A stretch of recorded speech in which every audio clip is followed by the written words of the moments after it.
I think when we do a lot of work with videos that we do for our website,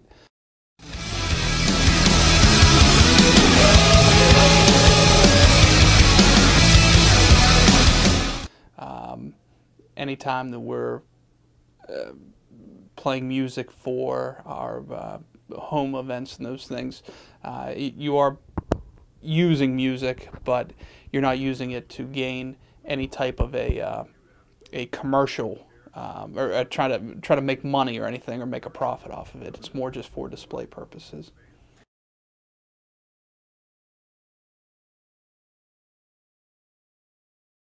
The logos that we use, or that we have created, the Franklin Pierce logos that everybody sees throughout campus, that's done. Just the school comes up with a design, and then goes through the traditional legal process of patenting and branding and trademarking the logos, and then it's really we would just work with each school, and we pass our logos on to them, and they do that as well, vice versa, and it's just kind of a free trade, goodwill, buddy system, I guess you could say, that when you're doing designs for media guides or game programs or graphics that you do on websites or what have you, that you can use those. And a lot of the opposing schools and the NE10 and NCA don't mind because they do the same as well. So it's on a free trade system, and none of us are really trying to gain any kind of monetary or profit off of using those. So it's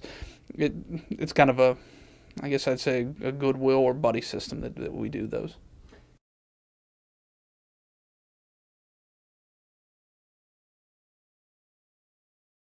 The schools that when you see Nike or you see Foot Locker or Champs or whoever, Finish Line, selling those products, they have to go through what it's Collegiate Images, who partner with the different schools throughout the country to that those places have to buy that logo that they can put it on their respective gear, hoodies, shoes, shirts, what have you, hats.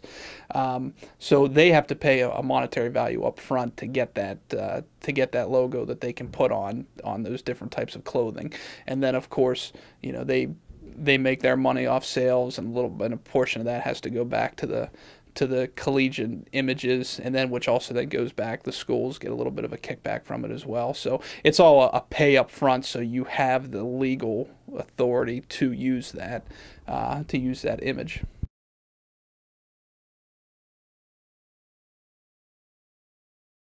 Well, what they do is they, of course, pay up front the NCAA through a contract to broadcast the NCAA tournament. Sean's wife takes a deep breath. Ohio State still has time. They've got their four best three-point shooters in the game. And he missed it. Got to hurry. Connolly, 5 to go. Lewis has been awesome. Let's it go. Bingo! And with that, they get the special priorities of they have the exclusive rights to show it live as it's happening. If anybody wants to use highlights, they have to go through the NCAA and CBS. So if ESPN Sports Center wants to use it, and as you said, they have to put courtesy of the NCAA/CBS. That's all worked out in the agreement with the CBS and the NCAA. So when they shoot that footage, it becomes property and archived of both the NCAA and CBS. So they're free to use it at any time they want to. They don't have to go through any process. But if, for example, Butler, when they beat Michigan State on Saturday, ESPN wants to run some of those clips in Sports Center, they actually have to it'll go through the process of requesting it through the NCAA and CBS, and of course putting the courtesy of. So it's great when you are the CBSs of the world and you have those rights, and it gets you kind of cross promotion and shows your work throughout different media outlets.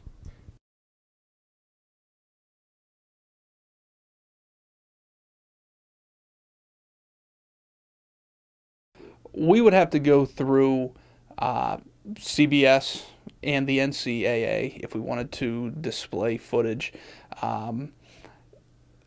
depending on the network, sometimes there are a price or a fee that you would have to use to use on the website. With I wasn't here last year, but the stuff I heard to use some of the ESPN footage, they had to pay a fee though to use some of the footage, and even then they had only a certain amount of footage they could use, up to I think 30 to 45 seconds. Some places, CBS College Sports was a little bit easier to deal with, so we could use that. I think a little bit more free will, because we supplied them with so much graphics and images as well, and video for their production. It was kind of again, it kind of goes back to a good faith system of supplying that. They would give us that opportunity to use it. But then again, just because one person says they would do that doesn't mean that every network is going to do that as well.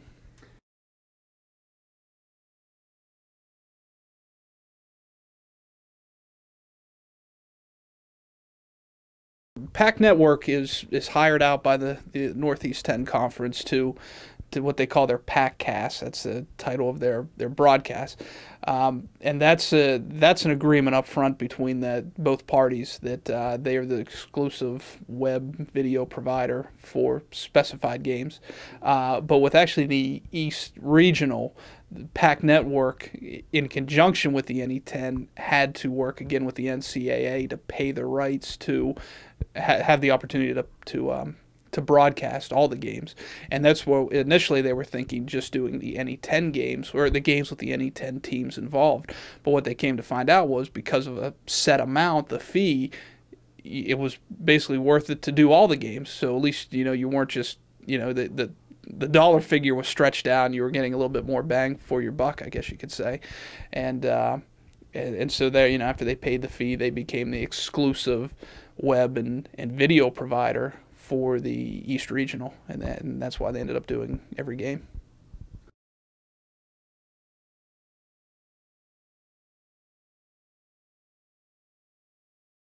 Being in NCAA tournaments or championship, they again have the exclusive rights to it, and so that's when they feel, are obligated. They can contract it out to different media agencies that want to cover the event. So.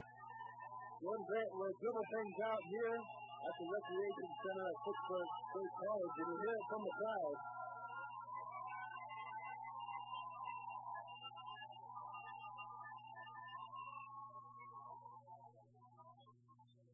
Michael Chris defeats Malloy 76-58. They will face Holy Family Monday night in the East Regional Championship.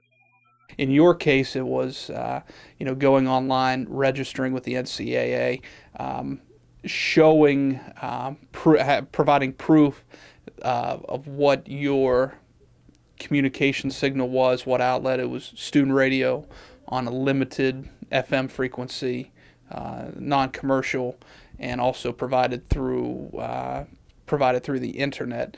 And of course, with being a student radio station, there was no fee involved. But WEEI, who was a commercial radio station in Keene that covered all of our games in the tournament, they had to pay a fee of $55 per game. So it came to a total of $165 that they had to pay to broadcast all three games of the regional. There again, it's determined by the NCAA what they want to do with a student radio station, and normally you're not dealing with as many funds, especially in a lack of advertising dollars. They waive the fee, but with commercial radio stations and dealing with professionals, or the professional side of it, knowing that there is some money that can be made there, they do set fees into place, and that covers them for a cost of several things. The money goes back to help run the NCAA championships, because it costs a lot of money to do that. But it goes towards those things. Especially some of the money goes back to, especially the media relations side of it. Like when you go to the Elite Eight or whatever the final stages are of whatever sport, and you see the professional setup and appearance that are made for the media at those events. Those fees go back to those types of things.